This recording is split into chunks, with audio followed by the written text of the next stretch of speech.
بسم اللہ الرحمن الرحیم اللہم یا رحمن یا رحیم ویا ارحم الراحمین وصلی علی من ارسلتہ رحمتا للعالمین۔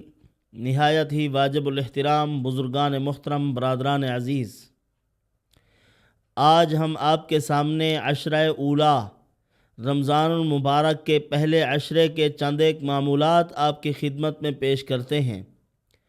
ان معمولات کے فوائد بھی آپ کے سامنے پیش کیے جائیں گے، اور اسی طرح رمضان المبارک میں قیام اللیل، جس کو صلاۃ التراویح کہا جاتا ہے، صلاۃ التراویح کی کتنی رکعات ہیں اور مردوں پر اس کی حیثیت کیا ہے، واجب ہے، فرض ہے، سنت مؤکدہ، اور عورتوں کے متعلق کیا ہے کہ ان کو کیسے پڑھنی چاہیے، کتنی رکعات پڑھنی چاہیے، اور ان کے اوپر شرعی حیثیت کیا ہے۔ بعض لوگوں کی کچھ غلط فہمیاں ہیں صلاۃ التراویح کے متعلق، عورتوں پر وہ لازم نہیں سمجھتے، اور کچھ عورتیں ایسی ہیں جو سستی اور کسلان پسند کرتی ہیں، اور وہ چاہتی ہیں کہ اس طرح کا بوجھ العیاذ باللہ ہمارے اوپر نہ ہو، اور نماز پڑھنا پسند نہیں کرتی، صلاۃ التراویح ان کو بوجھ محسوس ہوتی ہے۔ تو بہرحال ان کی شرعی حیثیت کیا ہے، وہ شرعی حیثیت بھی آپ کے سامنے بیان کی جائے گی۔ سب سے پہلی بات یہ ہے، رمضان المبارک اللہ عز و جل کا ایک خاص مہینہ ہے جس میں اللہ رب العزت اپنی رحمتوں کا نزول عام کرتے ہیں۔ اللہ کی عطا کا پیمانہ بدل جاتا ہے، جس طرح کے وقت کے بدلنے سے بھی اللہ کی عطا کا پیمانہ بدلتا ہے، اور جگہ کے بدلنے سے بھی اللہ کی عطا کا پیمانہ بدل جاتا ہے۔ اور رمضان المبارک میں پروردگار عالم فرماتے ہیں، میں اپنے بندوں کو عطا کرتا ہوں، اپنی عطا کو بے انتہا کر دیتا ہوں۔ حاملین عرش فرشتے، الذین یحملون العرش ومن حولہ یسبحون بحمد ربهم ویؤمنون به ویستغفرون للذین آمنوا ربنا وسعت كل شیء رحمتا وعلما۔ وہ فرشتے جنہوں نے اللہ کے عرش کو تھاما ہوا ہے، وہ مقدس فرشتے امت محمد کے روزے داروں کے لیے بوقت غروب آفتاب، افطاری کے وقت اللہ عز و جل کی تسبیحات چھوڑ دیتے ہیں۔ خود حکم ہوتا ہے بارگاہ الہی سے کہ میری تسبیح چھوڑ دو، اب میری محبوب کی امت کے روزہ داروں کی دعاؤں پہ تم آمین کہو۔ وہ آمین کہتے ہیں، اور اللہ عز و جل ایسی دعا کو قبولیت کا شرف مرحمت فرماتے ہیں۔ یاد رکھیے، آج وہ بھی آپ کی خدمت میں بات پیش کر دوں میں، جس کی وجہ سے دعا کے مسترد ہونے کا امکان صفر ہو جاتا ہے۔ دعا مسترد نہیں ہوتی، دعا کی قبولیت کا وعدہ ہے۔ وہ کیا چیز ہے؟ رسول اکرم صلی اللہ علیہ وسلم پر درود پاک۔ عشرہ اولا میں آپ اسی درود پاک کا بھی اہتمام کریں، اور رب اغفر ورحم وانت خیر الراحمین، اس دعا کی کثرت کریں، اور ساتھ درود پاک، جو درود ابھی میں آپ کی خدمت میں پیش کر رہا ہوں، اس مبارک درود کی بھی کثرت کریں۔ اللہم صلی علی محمد کما ہوا اہلہ و مستحقہ، اللہم صلی علی محمد کما ہوا اہلہ و مستحقہ۔ ان کا آپ کثرت کے ساتھ اہتمام کریں۔ آپ جو کچھ بارگاہ الہی سے حاصل کرنا چاہتے ہیں، اللہ پاک آپ کو عطا فرما دیں گے۔ یہ مجرب ہے۔ رب اغفر ورحم وانت خیر الراحمین تو قرآنی دعا ہے۔ استغفار کے جتنی خواص ہیں وہ اسی دعا کے اندر موجود۔ آپ اہتمام کے ساتھ پڑھیں، اور جب بھی آپ کو دن میں وقت ملے، قرآن پاک کی تلاوت کے بعد آپ اسی کو پڑھیں۔ ایک تسبیح درود شریف کی پڑھ لیں، تو ان درود پاک اور اس دعا کی برکت سے علماء نے لکھا ہے دعاؤں کی قبولیت یقینی ہو جاتی ہے اور اس کے مسترد ہونے کا جو امکان ہے وہ صفر ہو جاتا ہے، اللہ پاک رد نہیں کرتے۔ اور لکھا ہے علماء نے جس دعا کے شروع میں اور آخر میں درود پاک ہو، یہ ایک ایسی دعا ہے درود جس کی عدم قبولیت کا وعدہ ہے، یعنی ایسا نہیں ہے کہ یہ قبول نہ ہو، یقیناً قبول ہے۔ تو جب یہ قبول ہے تو اس کے درمیان میں جو کچھ کہا چکا ہے، اللہ تعالیٰ سے مانگا جا چکا ہے، وہ بھی رد نہیں ہو سکتا۔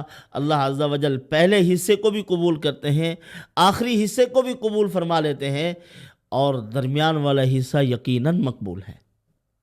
اور خصوصاً رمضان المبارک میں جب آپ اس کا اہتمام کرتے ہیں تو اللہ عز و جل کی قبولیت تو زیادہ ہو جاتی ہے، اللہ کی عطا کا پیمانہ بدل جاتا ہے۔ آپ نوافل پڑھتے ہیں تو فرضوں کا ثواب، فرض پڑھتے ہیں تو 70 گنا زیادہ ثواب اللہ پاک نماز پر عطا فرماتے ہیں۔ تو اسی طرح دعائیں سارا دن مانگی جائیں، اکثر ساعات رمضان المبارک میں قبولیت کی ساعات ہیں۔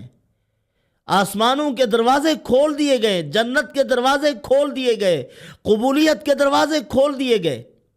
اسی لیے رسول اللہ صلی اللہ علیہ وسلم نے فرمایا تھا، ایک مرتبہ حضور اپنے منبر پر چڑھنے لگے تو پہلی سیڑھی پہ قدم رکھا، آپ صلی اللہ علیہ وسلم نے فرمایا آمین۔ دوسری سیڑھی پر قدم رکھا، آپ صلی اللہ علیہ وسلم نے فرمایا آمین۔ اسی طرح تیسری سیڑھی پر قدم رکھا تو آمین کہا۔ صحابہ کرام نے عرض کیا یا رسول اللہ یہ آمین کیسا ہے؟ کون سی دعا ہوئی ہے کہ آپ نے اس کی قبولیت پر آمین کہا ہے؟ آپ صلی اللہ علیہ وسلم نے بتلایا کہ جبرائیل علیہ السلام آئے ہوئے تھے اور انہوں نے کہا کہ تباہ و برباد ہو وہ شخص جس نے رمضان المبارک کو پایا اور محروم رہا، رمضان المبارک میں عبادت کر کے اپنی بخشش نہ کروا سکا۔ تو یاد رکھیے رمضان المبارک کی برکات کا اپنی آنکھوں سے مشاہدہ کر کے رسول اللہ صلی اللہ علیہ وسلم نے اپنی امت کو بتلایا ہے۔ بے یقین محروم القسمت لوگ ہیں وہ جو ان ساعات کو اپنی فضولیات میں ضائع کر دیتے ہیں۔ تو پھر رسول اللہ صلی اللہ علیہ وسلم کی، جبرائیل علیہ السلام کی بھی، اور اللہ کا فیصلہ، جبرائیل کی بددعا اور حضور صلی اللہ علیہ وسلم کی آمین کی مہر ہے اس پر۔ اور دوسرا فرمایا تباہ و برباد ہو وہ شخص، محروم ہو وہ شخص جس نے رسول اللہ صلی اللہ علیہ وسلم کا ذکر جمیل سنا، محمد الرسول اللہ صلی اللہ علیہ وسلم کا مبارک نام سنا اور درود پاک نہ پڑھا۔ بخیل ترین شخص وہ ہے جو کسی مجلس و محفل میں حضور کا ذکر سنے اور درود نہ پڑھے۔ درود پڑھنا چاہیے۔ کیوں اس کو بخیل کہا گیا ہے؟ فرمایا کہ اگر کوئی آدمی کچھ خرچ کرے وہ سخاوت ہو جاتی ہے، اگر خرچ سے اپنے ہاتھ کو کھینچ لیتا ہے تو یہ بخل ہے۔ چلو مان لیا جائے کہ یہ سخاوت نہیں کر رہا، یہ بخیل ہے، پیسہ خرچ کرتے ہوئے اس کو کچھ مشقت ہوتی ہے۔ حضور صلی اللہ علیہ وسلم پر درود پڑھنے میں کیا مشقت ہوتی ہے؟ حضور کا نام آیا، سینہ ٹھنڈا ہو گیا، زبان سے حضور صلی اللہ علیہ وسلم پر درود پڑھ دیا جائے، نہ کوئی مشقت ہے، نہ کوئی پیسہ خرچ ہوتا ہے۔ پھر بھی اگر کوئی نہ کرے تو یہ بخیل ترین آدمی ہے۔ تیسرا وہ حضور صلی اللہ علیہ وسلم نے فرمایا، جبرائیل علیہ السلام نے دعا کی، بد دعا کی اس شخص کے بارے میں جس نے اپنے والدین کو بڑھاپے کی عمر میں پایا اور ان کی خدمت کر کے اللہ سے جنت حاصل نہ کی، وہ بھی تباہ و برباد ہو۔ تو حضور صلی اللہ علیہ وسلم نے آمین کہا ہے۔ تو بہرحال رمضان المبارک کی مبارک ساعات کو اللہ کی عبادات میں صرف کیا جائے، ایک لمحہ بھی ضائع نہ کیا جائے۔ ہمارے اکابر رمضان المبارک کی ان گھڑیوں کو اپنے لیے ایک قیمتی متاع قرار دیتے تھے اور پورا مہینہ اعتکاف بیٹھا کرتے تھے، کئی ختمات ہوتے تھے قرآن مقدس کے۔ تو ہمیں بھی چاہیے کہ ہم اہتمام کریں۔ آج کل جس دور سے ہم گزر رہے ہیں یہ سستی کا دور ہے، اور اگر کوئی مولوی وہ تحقیق انیق سے محروم بھی کیوں نہ ہو، شریعت مطہرہ کی ابجد سے واقف نہیں ہے، قرآن و حدیث سے واقف نہیں، بس زبان اس کی تیز چلتی ہے، اردو بول لیتا ہے، کچھ انگلش کے الفاظ، تو ہم اس کو محقق سمجھ لیتے ہیں، جبکہ وہ محقق نہیں۔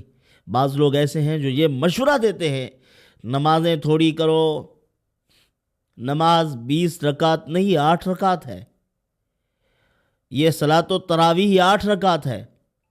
یہ جو حدیث پاک میں ہے صلاۃ التراویح کے متعلق 8 رکعت کا، وہ فی رمضان و فی غیر رمضان، رمضان میں بھی اور غیر رمضان میں، وہ حضور صلی اللہ علیہ وسلم کی تہجد کی نماز ہے، وہ تراویح نہیں۔ تراویح 20 رکعت ہے اور 20 رکعت ہی پڑھنی چاہیے۔ شرعی حیثیت اس کی یہ ہے کہ یہ سنت مؤکدہ ہے، جس طرح مرد پر سنت مؤکدہ ہے اسی طرح عورت پر سنت مؤکدہ ہے۔ عورت کا فرض نماز پڑھنا بھی اپنے گھر میں بہتر اور بغیر جماعت کے، اور اسی طرح یہ سنت مؤکدہ ہے اپنے گھر کے کونے میں پڑھنا بہتر اور بغیر جماعت کے پڑھنا افضل ترین ہے۔ سب سے زیادہ ثواب اسی نماز کا ہے جو عورت بغیر جماعت کے اپنے گھر کے کونے میں ادا کرے، پردے کے ساتھ۔ جتنی خفیہ نماز ہوگی عورت کی اتنی افضل نماز ہوگی۔ مردوں کی جماعت لازم ہے، جماعت کے ساتھ پڑھیں گے تو 27 نمازوں کا ثواب ملے گا، اور رمضان المبارک میں تو اللہ کی عطا کا پیمانہ بڑھا دیا جاتا ہے۔ تو اسی طرح عورت کے لیے سہولت ہے، بغیر جماعت کے ادا کرے، بچے رو رہے ہیں ان کو خاموش کرے اور دودھ پلائے، پھر آئے نماز پڑھے، باقی نماز پوری کر لے۔ اور اسی طرح ترویہ ہوتا ہے 4 رکعت کے بعد۔ اب ہمارا ترویہ کیا ہے؟ ترویہ کا کیا مطلب ہوتا ہے؟ علماء نے لکھا ہے جتنی دیر میں 4 رکعت ادا کی گئی ہیں اتنی دیر اگر کوئی سہولت حاصل کرنا چاہتا ہے کر لے، اس میں چائے پی لے، بسکٹ بھی کھا سکتا ہے، اور اسی طرح اگر کوئی آدمی چہل پہل کا عادی ہے وہ چلے پھرے پھر واپس آ جائے۔ ترویہ کا مطلب راحت حاصل کرنا، سکون حاصل کرنا، تھوڑی دیر کے لیے بیٹھ جانا، یہ ہے ترویہ۔ تو ہم تو لگاتار پڑھتے ہیں ترویہ، ہمارے قاری صاحب قرآن ایسے پڑھتے ہیں بس انہوں نے کچھ نہیں جانتے کہ تجوید کیا ہوتی ہے، قرآن کو کن رعایتوں کے ساتھ پڑھنا ہے۔ اگر حروف کو ان کے مخارج سے ادا نہیں کیا جا رہا، بجائے ثواب کے عذاب کے مستحق ٹھہر رہے ہیں۔ ہم کھڑے ہوئے ہیں اور ہمیں اچھا قاری چاہیے، اچھا وہی قاری ہے جو جلدی جلدی پڑھے اور جان چھوڑے ہماری۔ نماز کو خوبصورت کر کے ادا کرنا چاہیے۔ اور ایسی مائیں بہنیں ہیں جن کو سورۃ یاسین یاد ہے، 10 رکعت سورۃ یاسین میں ادا کریں۔ سورۃ ملک یاد ہے، سورۃ مزمل یاد ہے، دوسری 10 رکعتیں انہی 2 صورتوں میں مکمل کر لیں۔ اگر یہ یاد نہیں ہیں، آخری 10 صورتیں آتی ہیں تو پھر ایک مرتبہ پڑھتی جائیں، 10 صورتیں 10 رکعتیں ہو جائیں گی، پھر شروع سے پڑھنا شروع کر دیں، الم تر کیف فعل ربک باصحاب الفیل سے۔ اس طریقے سے پڑھیں۔ اگر ان کو لمبی صورتیں یاد ہیں تو عورت کو چاہیے فجر کی نماز میں بھی لمبی قرات کرنے کا اہتمام کرے، اور اسی طرح تراویح کے اندر بھی لمبی قرات ادا کرنے کا اہتمام کرے، کہ کوئی ذوق و شوق رکھتی ہیں۔ بعض مائیں بہنیں ایسی ہوتی ہیں جن کو ابھی تک اللہ تعالیٰ نے اولاد نہیں دی، تو ان کو چاہیے کہ لمبی نماز ادا کرنے کا اہتمام کریں۔ سورۃ یاسین میں 2 رکعت مکمل کریں، پھر دوبارہ سورۃ یاسین پڑھیں 2 رکعت، اسی طرح 2 رکعت میں سورۃ یاسین مکمل کریں۔ قرآن کو خوبصورت کر کے پڑھیں، لذت حاصل کریں، سکون حاصل کریں۔ قرآن مقدس تجلی الہی ہے، اس کے الفاظ دل کی تاروں کو چھیڑنے والے ہیں، تو آپ اس کا اہتمام کریں۔ مائیں بہنیں تراویح کا بھی اہتمام کریں، اور بعض اوقات کوئی روزہ نہیں رکھ سکتے تو وہ کہتے ہیں کہ تراویح نہیں پڑھنی چاہیے۔ اگر کوئی کسی کو عذر لاحق ہو گیا، کوئی ماں بہن ہے ان کو کوئی حمل کا معاملہ ہے، حمل کے دوران روزہ نہیں رکھ سکتی، تراویح پڑھنی چاہیے، اٹھ کے نہیں پڑھ سکتی، بیٹھ کے پڑھو۔ نماز کا اپنا درجہ ہے، روزے کا اپنا۔ دن کو آپ کے لیے روزہ ہے، رات کی عبادت قیام اللیل ہے، آپ اس کا اہتمام کریں۔ ایک بہن ہے بچے کو دودھ پلا رہی ہے، وہ اب روزہ نہیں رکھ سکتی، کمزوری لاحق ہوتی ہے، بچے کا دودھ پورا نہیں ہوتا۔ اب تو سردیوں میں آ گیا ہے رمضان المبارک، کوئی مسئلہ نہیں ہوتا، آسانی سے وقت گزر جاتا ہے۔ تو اگر ایسا مسئلہ ہے کہ بچے کے پینے کا دودھ نہیں رہتا تو پھر اس کو روزہ نہیں رکھنا چاہیے، وہ بچے کو دودھ پلائے، لیکن قیام اللیل ہے اور روزے لازم ہیں، بعد میں قضا کریں گے ان کی۔ تو اس طریقے سے اگر آپ پڑھیں گی تو انشاءاللہ العزیز اس عظیم عبادت کا صلہ دنیا میں بھی پائیں گی، آخرت میں بھی۔ اور جو معمولات میں نے بتائے ہیں، رب اغفر وارحم وانت خیر الراحمین، اور اللہم صلی علی محمد کما ہوا اہلہ و مستحقہ، عشرہ اولیٰ میں آپ کثرت سے ان دعاؤں کا اہتمام کریں۔ زندگی کی تمام تر دشواریاں اللہ پاک انہی معمولات کی برکت سے دور کر دیں گے۔ والسلام وما علینا الا البلاغ۔